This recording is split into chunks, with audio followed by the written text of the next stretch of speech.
वास्तु और घर। आज हम बात करेंगे वास्तु से जुड़े कुछ उपाय के बारे में जो आपके जीवन में सकारात्मक प्रभाव डालेंगे। वास्तु ज्ञान आपके जीवन में अधिक से अधिक प्रभाव डालता है। आपने बहुत से लोगों को यह कहते हुए सुना होगा कि आपके आसपास भी यह एक समस्या बनी रही होगी कि लोगों की अपने परिवार में नहीं बनती है, पति पत्नी में स्नेह नहीं रह गया है, परिवार में अब पहले जैसा प्यार या जुड़ाव नहीं रह गया है, परिवार में या किसी व्यक्ति का धन हानि या इनसे जुड़ी हुई दिक्कतें बहुत सारी हो रही हैं। घर में पूजा पाठ करने का मन नहीं लगता है, परिवार में किसी न किसी का स्वास्थ्य हमेशा बिगड़ा हुआ रहता है। यह सारी समस्या ग्रह एवं वास्तु से जुड़े हैं। सभी को एक उदाहरण से समझाया जा सकता है।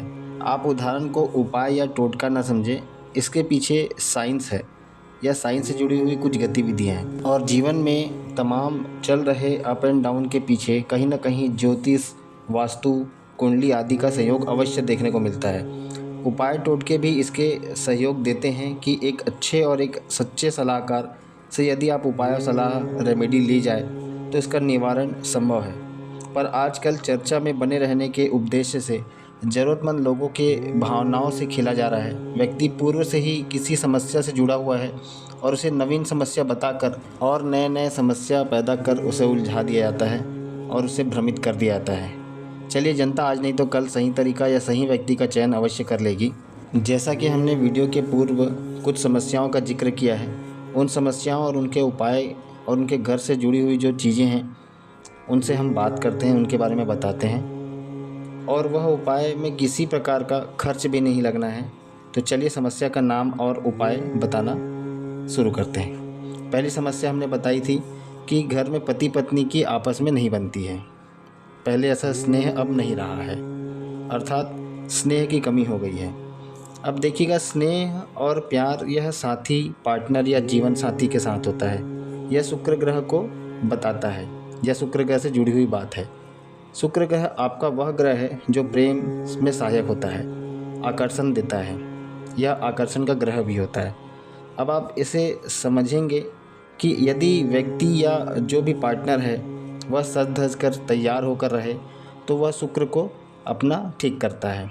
और वास्तु में यदि उसके उपाय की जाए तो शुक्र आपका शयन कक्ष है, अर्थात आपका बेडरूम है। आप अपने बेडरूम को स्वच्छ, साफ सुथरा, सुगंधित रखें, कहीं भी यहाँ वहाँ सामान बिल्कुल फैला हुआ ना हो। यह आपके शुक्र के उपाय को ठीक करता है। आप देखेंगे धीरे धीरे यदि आप इस उपाय को अपनाते हैं तो आपके घर में खुशहाली आएगी, आपस में प्रेम स्नेह बनेगा और यह उपाय कार्य करेगा।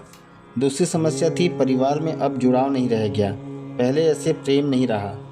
अब आप इस समस्या को ठीक करने के लिए एक चीज़ करना प्रारंभ कर दें। परिवार में जितने भी सदस्य हैं एक साथ मिलकर जहाँ भी भोजन करते हो, पूरे परिवार के सभी लोग आपस में मिलकर भोजन करना प्रारंभ कर दें। यह एक परिवार को सही करने के लिए या प्रेम बढ़ाने के लिए बहुत ही उचित उपाय है।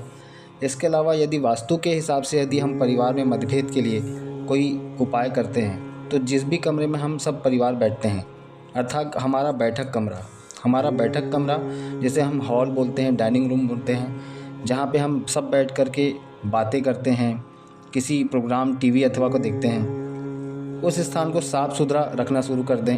वहाँ पे कुछ अच्छे से पौधे लगाना शुरू कर दें।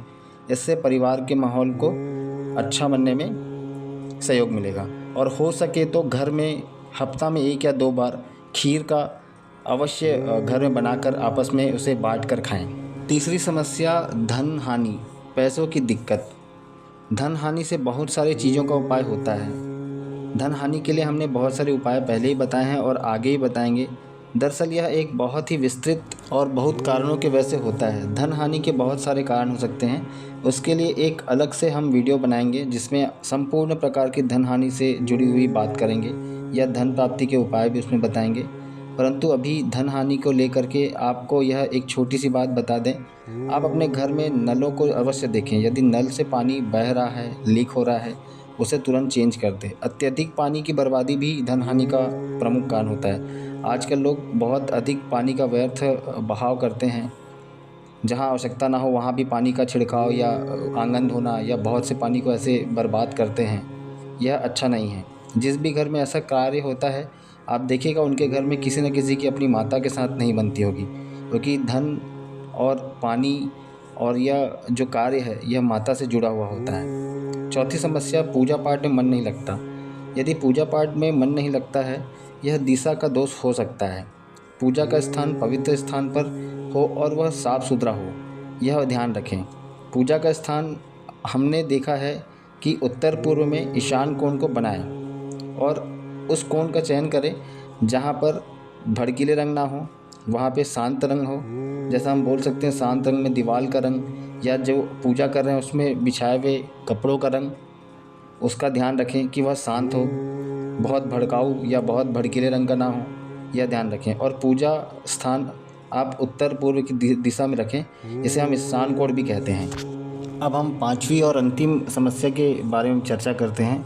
जैसा हमने बताया, परिवार में किसी न किसी का स्वास्थ्य हमेशा ख़राब रहना या कोई ना कोई हमेशा बीमार पड़ा होना। अब बीमारी का सीधा सीधा संबंध हमारे भोजन से है। जैसा हम अन्न रखते हैं वैसा हमारा मन होता है, वैसा ही हमारा शरीर होता है, ये आपने सुना होगा। आप अच्छा भोजन करें, अच्छा अन्न खाएं, घर का बना हुआ खाएं, बाहर का बिल्कुल भी ना खाएं या कभी कभी हफ्ते में एक आध बार खाएं, पर कोशिश करें कि ज़्यादा से ज़्यादा घर का भोजन ही करें। अब इसके बाद भी यदि आपकी समस्या बनी हुई है तो अपने रसोई घर को एक बार अवश्य देखें। कहीं आपका रसोई घर गलत दिशा पे तो नहीं बना हुआ है, या खाना बनाने वाला व्यक्ति दक्षिण दिशा की ओर मुख करके भोजन तो नहीं बना रहा है। दक्षिण दिशा के ओर मुख करना यह अच्छा नहीं है, इसे अच्छा नहीं मानते हैं। वास्तु में रसोई की जो सही दिशा है वह है दक्षिण पूर्व दिशा मानी गई है। सबसे उत्तम दिशा दक्षिण पूर्व को माना गया है, जिसे आग्नेय कोण भी कहा जाता है। ये अग्नि का कोण होता है। यदि दक्षिण और पूर्व की वजह किसी वजह से नहीं बन रही है, वहाँ संभव नहीं हो पा रहा है, तो आप इसे उत्तर पश्चिम की ओर भी कर सकते हैं। यह विकल्प भी आप चयन कर सकते हैं। और ध्यान दें, रसोई को भी हमेशा पवित्रता के साथ रखें, साफ़ सफाई का ध्यान दें। इस प्रकार आप इस समस्या से भी छुटकारा पा सकते हैं। तो इस प्रकार आप वास्तु और ग्रह को बराबर करके अपनी बहुत सारी समस्याओं से छुटकारा पा सकते हैं। अब बोलने या बताने की आवश्यकता नहीं होगी कि एक अच्छे और एक जमीन स्तर से ज्ञान जहाँ मिलती हैं, उन्हें समझने और जानने के लिए आपको हमारे इस चैनल को सब्सक्राइब कर देना चाहिए। और जितने भी आपके जन हैं, आपके दोस्त हैं, या जितने भी ज़रूरतमंद लोग आपको लगते हैं, वहाँ तक इस वीडियो को आपको पहुँचाना भी आपका कर्तव्य है। यदि इस वीडियो के माध्यम से किसी एक का भी भला होता है तो उसका श्रेय हम बनाने वाले को नहीं, परमात्मा को जाता है। हम तो केवल जरिया हैं। वैसे ही जरिए आप भी बने और इस वीडियो को दूसरे तक पहुंचाएं, ताकि जिसको भी इस वीडियो की आवश्यकता हो उसको समय पर प्राप्त हो और यह उपाय करके वह अपने जीवन की समस्या को कम करे। मिलते हैं अगले वीडियो में, तब तक के लिए राधे राधे।